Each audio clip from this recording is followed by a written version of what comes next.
Hey, good morning. Welcome to Podiatry Practice Mastery. Don Pelto here. I want to talk a little bit today about free days. And free days it's a term that we use within something that I've been going to for a while, Strategic Coach, for taking a 24-hour period of time off of your business. And I know that many podiatrists, many doctors, just many people in general, they always seem like they're always connected. And you feel like you can't ever take time off. But that quickly leads to burnout.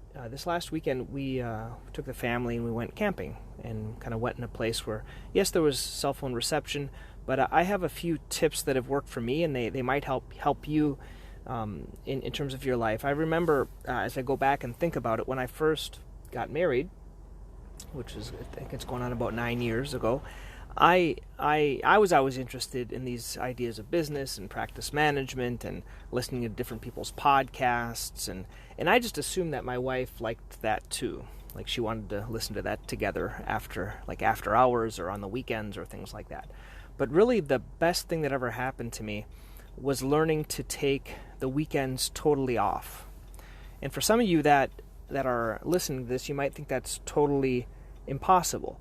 But you really need time off to rejuvenate, and actually many times your creative juices get working more when you have time off.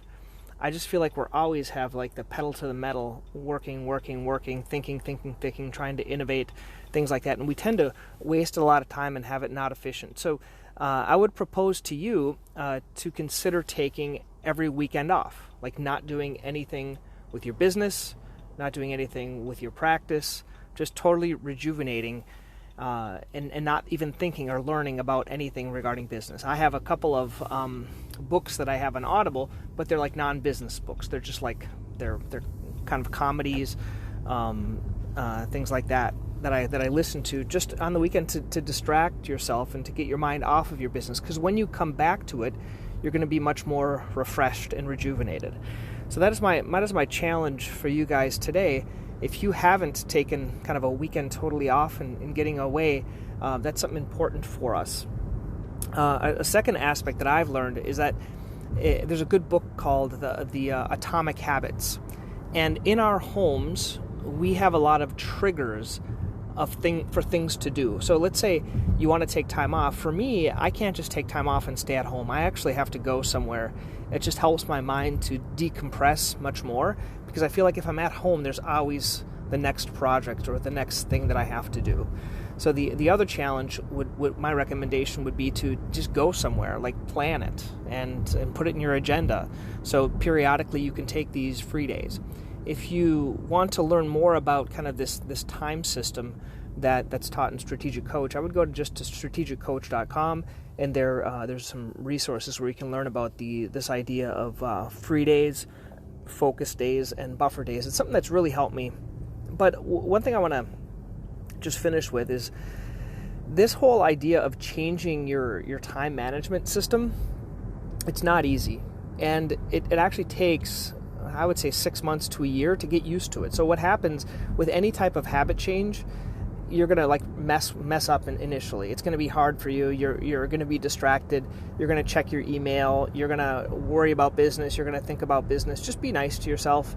It's the same thing with everything else. We're not really looking for perfection here. The quote is, you're looking for progress and not perfection. So as you continually have progress in terms of having better free days, you're going to be more rejuvenated. But it takes practice. We kind of are always feeling guilty if we're not doing something that's business related, and that may be you thinking, and you may even say, well, I liked to do these things. I like to read business books or listen to business podcasts on the weekend. Well, I would propose to you that you can find other things that you can like, and just kind of pack it in on your days that you're actually seeing patients before and after and things like that. Or even if you don't have time to do the stuff you want to do, pay someone to do it. Hire a virtual assistant, hire someone else that can do these things for you. Recently, we just finished a project on my blog, because I have my doctor's site, which is the office site, and then I have my blog where I put all the patient education information. And I had someone on Fiverr that's actually, this is Fancy Hands, so fancyhands.com, and they were able to upload and edit all of these kind of surrounding areas that they're not where my clinic actually isn't, but there are a lot of patients. So, for example, my clinics are in Worcester and Westboro, but there's a lot of other towns nearby, like Hudson and Shrewsbury and a lot of these other ones. And so I learned from my friend about using these kind of keywords, these Google kind of keywords for your location. So I put, for example, if you live in Shrewsbury, we have a podiatry clinic near Shrewsbury, and so that's the way you can get those keywords out of that. So I was able to do all of that, not by myself, but using someone, a virtual assistant, to do that. You may have a website person that can do that, but that's just a thought, is using someone else to do stuff for you. It just saves you a lot of time. But even that, I want to be clear. I seem to repeat myself over and over. But changing your habits, like getting used to using someone, it isn't easy. It takes practice. You have to find the right person. They might mess up the first time. You might not like the work they do, and it frustrates you, and you just want to give up. But what you have to do is you have to just keep trying. So I recommend trying little things.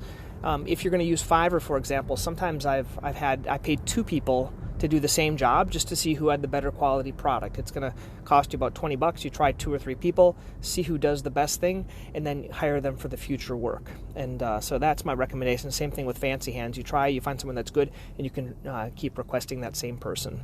Okay, guys. Well, I hope you found this beneficial. I'm still looking to do this boot camp within Podiatry Practice Mastery. So sign up for the membership. I'm going to put a lot of information kind of on different types of diagnoses, how you can improve those things, kind of what's worked for me, what's worked for others that I've interviewed, and then eventually keep an eye out for these boot camps, which is just a way basically to push yourself more than you would push yourself on your own, and I think it'd be fun to do that in a group. Okay, have a great day.